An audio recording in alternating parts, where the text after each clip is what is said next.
जो आर्थिक सर्वेक्षण है, ये आर्थिक सर्वेक्षण की एक कॉपी है जिसमें आप खूब देखेंगे, ये हाइलाइटर से हाईलाइट किया गया है 2024-25। इसमें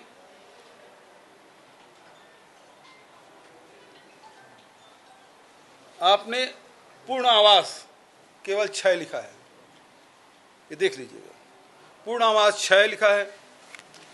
अब ये पुन्नूलाल जी मोहल्ले के जो प्रश्न है, जो 28 तारीख को पूछा गया, प्रश्न क्रमांक 593, उसमें उन्होंने उत्तर दिया, मधेसी सत्र की बात है, उसमें पूर्ण आवास है 13,170। उसके उत्तर कापी भी है मेरे पास, मैंने वो लाया है, ये कापी है।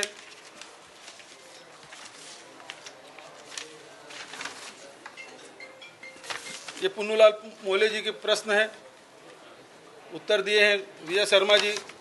अब ये आवाज आखिरी आप देखेंगे, ये आंकड़े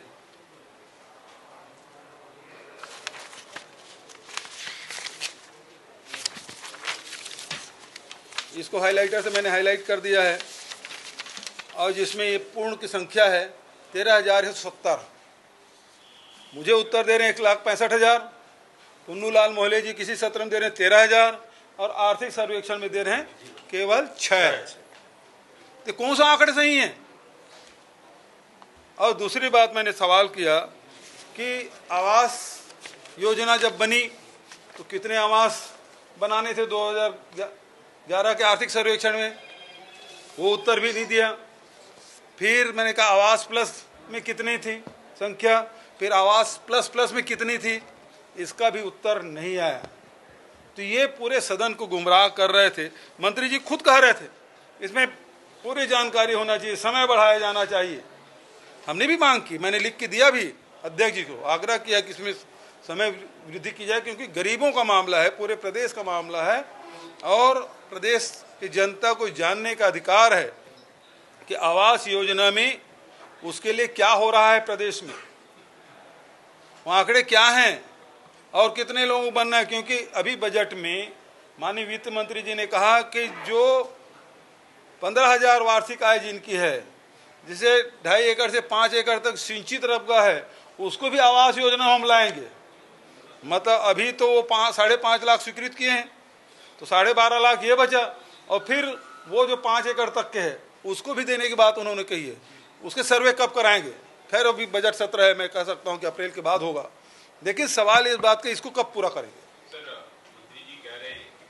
आज प्रश्नकाल के दौरान बहुत ही साधारण प्रश्न, जो गरीबों के आवास से जुड़ा हुआ मामला है, मैंने पूछा था कि वर्ष 2016 से 2025 के बीच प्रधानमंत्री ग्रामीण आवास योजना अंतर्गत वर्षवार स्वीकृति संख्या, स्वीकृति व्यय तथा निर्मित आवासों की जानकारी वर्षवार व जिलेवार देने का कष्ट करें। माननीय मंत्री जी को मैंने आंकड़े पढ़ के बताए, और ये उत्तर भी है जिसमें माननीय मंत्री जी ने, मैं आंकड़े आपको बता देता हूँ, ये 2016 जिसमें कोई पूर्ण नहीं हुआ, भाजपा की सरकार थी। 2017 भाजपा की सरकार थी, उस समय 2,05,034, और उसके बाद आप देखेंगे 2018 में ये 3,07,414। अब 19 में, क्योंकि 18 में हमारी सरकार भी आ गई थी, 19 में आपके 2,20,095, ये देख लीजिए आंकड़े हैं, और 2020 में बने 33,792। हाँ, हमारे शासनकाल में 21 में ये बने 47,000, 22 में बने 10,000, और 23 में हमारी सरकार थी 1,09,489, और 24 में ये बनाए 1,65,000। ये आंकड़े 1,65,000। तो ये जो आरोप है कि कांग्रेस शासनकाल में कुछ नहीं हुआ, तो आप देखेंगे कि इसीलिए मैंने ये चार्ट बनाया कि ये प्रश्न पुन्नूलाल मोहल्ले जी ने भी पूछा था 2022 से लेकर 2025 तक कितने बने, और आर्थिक सर्वेक्षण में भी ये आंकड़े उपलब्ध हैं और इसमें एक मैंने चार्ट बना दिया है। जबकि आर्थिक सर्वेक्षण में आप देखेंगे 2020-21 में 21-22 में ये 0-0 बता रहे हैं, न स्वीकृत हुआ है न पूर्ण हुआ है। 21-22 का पुन्नूलाल मोहल्ले जी ने पूछा नहीं था, लेकिन 21-22 में खुद उत्तर दे रहे हैं कि 3,559 स्वीकृत हुए थे और 47,728 पूर्ण हुए, मतलब पुराना कैरी फॉरवर्ड हुआ। और कुल मिला अब जो 23 में आप देखेंगे उसमें भी 10,000 स्वीकृत है। कुल मिला के हमारे शासनकाल में ये कह रहे हैं 23 तक के 6,19,514 ये उन्हीं के आंकड़े हैं।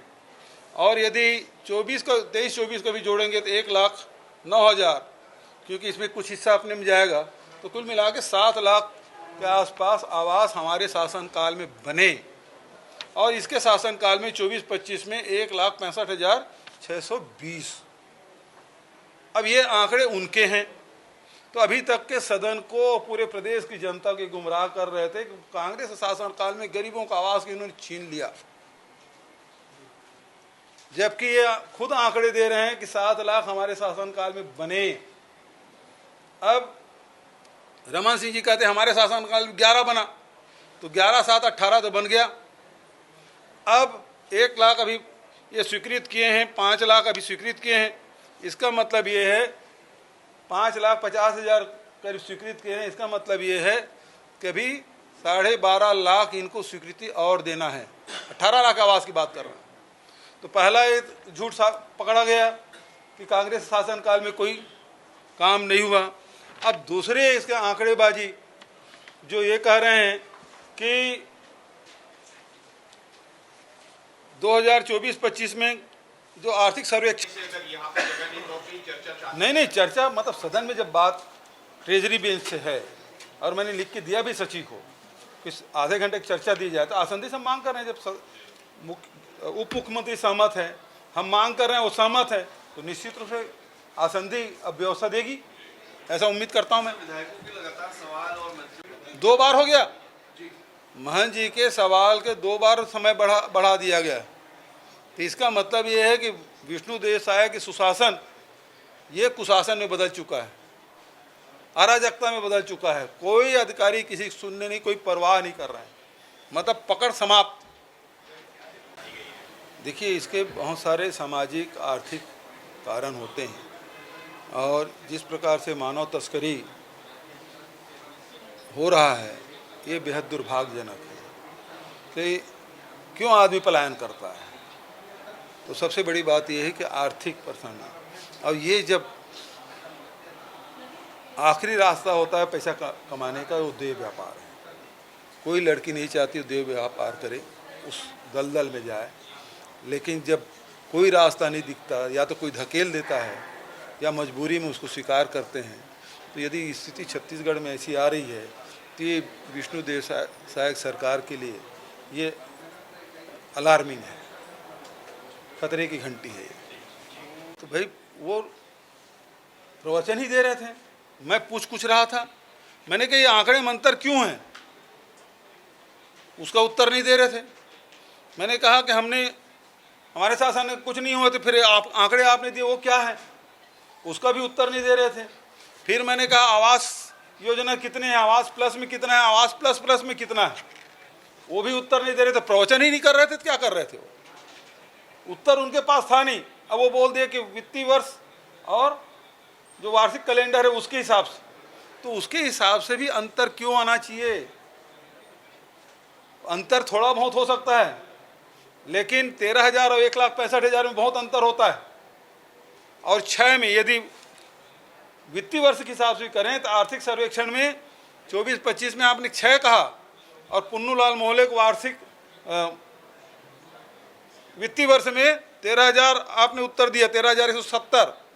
तो दोनों आंकड़े में अंतर क्यों? 6 और 13,170 में बहुत अंतर है। तो आपके आंकड़े ही गलत हैं। तो ये कौन बनाया इसको? उत्तर। अब सब समय समाप्त हो गया था, इसलिए हमने आग्रह किया कि ये जो आंकड़े आ रहे हैं आपके विभाग के द्वारा दिया गया है, तीनों आंकड़े में सही कौन है? मंत्री जी अभी बता दें। क्यों नहीं जानना चाहिए जनता को?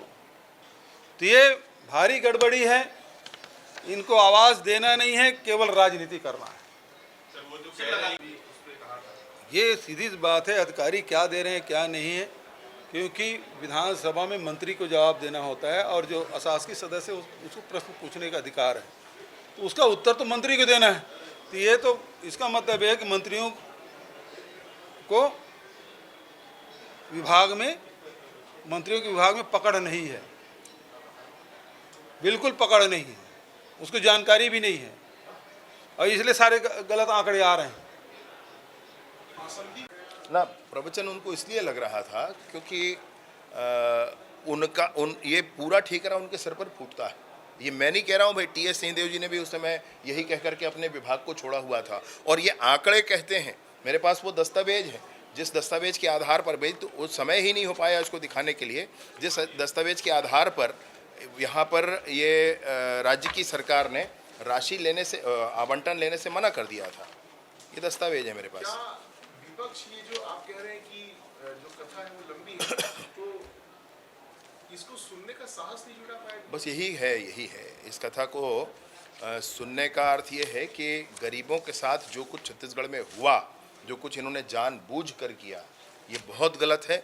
ऐसा नहीं किया जाता है सिर्फ इसलिए क्योंकि इसमें प्रधानमंत्री शब्द जुड़ गया है। अगर ऐसा किया गया है तो ऐसा किया ही गया है, ये बहुत गलत किया गया है। और आंकड़े मैं ना कहूँ, कुछ ना कहूँ, कोई बात नहीं। आप मेरे लिए सामने बहिर्गमन करके निकल जाएं, कोई बात नहीं। अगर आप वहाँ हल्ला करते हैं, नहीं सुनते हैं, कोई बात नहीं।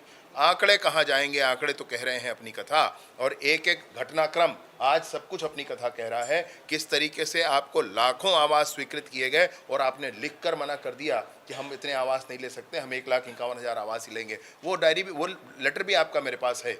और उसके बाद नरेंद्र सिंह तोमर जी ने पत्र लिखकर कहा, उसके बाद वहाँ पर गिरिराज जी मंत्री बने, उन्होंने भी पत्र लिखकर कहा, नहीं माने, और उसके बाद पुनः इनको आवंटन बाद में प्राप्त हुआ है।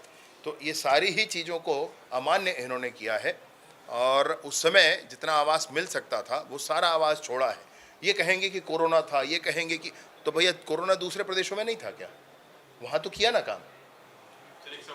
नहीं, मैंने उसको बहुत स्पष्टता से कही मैंने बात। आप एक बार ध्यान दें, इन्होंने उत्तर मांगा है वर्ष का, तो जनवरी से दिसंबर दिया गया। वहाँ मांगा गया है वित्तीय वर्ष का, तो अप्रैल से मार्च दिया गया, इसलिए उनको अंतर दिखा। मैंने वो सबसे पहला प्रश्न उनका वही था, और उसका उत्तर मैंने बताया कि ये वर्षवार दिया गया। हमको बड़ी मेहनत करनी पड़ी इस उत्तर को निकालने के लिए, नहीं तो रेडीमेड था उत्तर। वो बड़ी मेहनत करके उन्होंने वर्ष कहा, तो जनवरी से दिसंबर हर एक बार का निकाला गया, महीने का, जिले का निकाल करके फिर उसको बताया गया। मैं आपको एक बहुत महत्वपूर्ण बात और कहना चाहता हूँ। हमारा जो 14 दिसंबर 2023 को एक संकल्प पारित हुआ था, उस कैबिनेट का प्रस्ताव हुआ था, उस प्रस्ताव में था प्रधानमंत्री आवास योजना के मद से पुनर्विनियोजित कुल राशि रुपए 1,630 करोड़ का पुनः बजट में प्रावधान किया जाना है।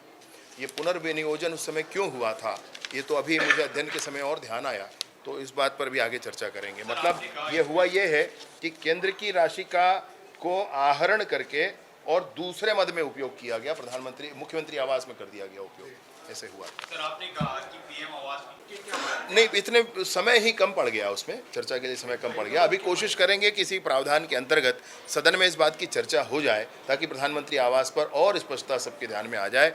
मैं इसमें यही कह रहा हूँ कि अभी उनका एक प्रश्न था, वो ये प्रश्न था कि जो 18 लाख आवास की बात हमारे भूपेश विष्णुदेव जी की सरकार कर रही है, वो 18 लाख आवास इन 11 लाख निर्मित आवासों को छोड़कर है या इसको मिलाकर है? तो बड़ी स्पष्टता के साथ, सुना नहीं बात उन्होंने, लेकिन बड़ी स्पष्टता के साथ मैंने इस बात को कहा कि वो 18 लाख अलग है और ये 11,58,000 अलग है। जो निर्मित हो चुके हैं उसको उसमें नहीं जोड़ा गया है, वो 18 लाख आवास अलग है।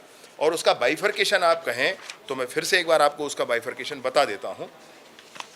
उसका बाइफर्केशन है 6,99,400 से अधिक आवास परमानेंट वेटिंग लिस्ट 2011 के, और उसके बाद 8,19,999 आवास आवास प्लस के, और उसके बाद 2,46,000 लगभग आवास वो जो जिसके किस्त शेष रह गए हैं, नहीं बने थे और जो अभी बनवाए गए हैं। क्योंकि ये जो संकल्प हमारा पारित हुआ है ये 14 दिसंबर 2023 को पारित हुआ है, जब सरकार का पहला कैबिनेट था, उस दिन का है जो मैं आपको देख करके विषय बता रहा हूँ। और इसके बाद इसके बाद जो 47,090 आवास जो मुख्यमंत्री आवास के नाम से आए हैं वो और है। ये सारे आवास मिला करके 18,12,743 आवास होते हैं, जो कि 11,58,000 निर्मित आवासों से पृथक हैं। ये मैंने बताया हूँ।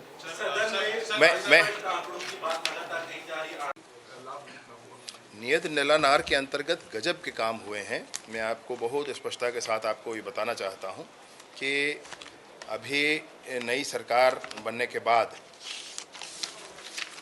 बीजापुर में, विशेष रूप से बीजापुर से पामेड़, जो पहले तेलंगाना की तरफ से जाना पड़ता था, 250 किलोमीटर पड़ता था, अब ये सीधे सीधे गंगालूर की तरफ से वाया आवापल्ली हम जा रहे हैं और ये 90 किलोमीटर पड़ रहा है हमको। तो एक बहुत बड़ा ये काम अभी हुआ है। ऐसे बहुत सारे बस सर्विसेज शुरू किए गए हैं। अंदर जहाँ पर पहले आदमी जहाँ कहते थे कि परिंदा पर नहीं मार सकता है, वहाँ पर बस की सुविधाएं शुरू हुई हैं। और ऐसा नहीं कि सब सरकार चला रही है बस। मैं आपको बताना चाहता हूँ कि बीजापुर से पामेड़ वाया आवापल्ली जो बस चल रही है वो प्राइवेट ऑपरेटर चला रहे हैं, बीजापुर के ही लोग हैं जो चला रहे हैं, और दिन में 2 बसें चलती हैं। और उसके बाद ऐसी मुतवेंडी से बीजापुर वाया गंगालूर ये जिला प्रशासन चला रहा है। पहले ये कांवड़ गांव से चलता था, अब यहाँ से चल रहा है। जिला पंचायत में भाजपा का बहुमत आया है और भाजपा के जिला पंचायत में अध्यक्ष बने श्रीमती जानकी कोरसा जी बनी। तो ये बहुत बड़ा परिवर्तन बीजापुर में भी अब आपको देखने को मिल रहा है। मैंने पूरी बात आपसे वही कही, आप सुनिए मेरी बात ध्यान से एक बार। मैंने ये बताया आपको कि किस किस सरकार में कितने कितने आवास बने। अभी तक प्रधानमंत्री आवास कुल कितने बने, तो ये बने हैं 11,58,000 प्रधानमंत्री आवास बने। मैं पूरे वर्षों को अपने हाथ से लिख कर रखे हैं भाई, पूरे वर्षों का आवास कब कब कितना कितना बना ये है। तो कुल 11,58,000 आवासों में से 18 के दिसंबर में चुनाव होता है, तो 16 के आखिरी से शुरू हुआ प्रधानमंत्री आवास, तो 17 में आवास बने, 18 में पूरे आवास बने। ये आवास जो कुल मिलाकर है ये लगभग 6 लाख आवास है। और भूपेश बघेल जी की 5 साल की सरकार में 3 लाख आवास बने। और अभी जब भाजपा की सरकार बनी है तो इस नई सरकार के बनने के बाद अपूर्ण और नए आवासों को मिलाकर 2,25,000 आवास और बनाए गए। तो कुल मिलाकर भाजपा की सरकारों में अगर आप गणना करेंगे तो लगभग 8.25 लाख आवास बनते हैं, और शेष आवास जो है वो कांग्रेस की सरकार बनते हैं। ये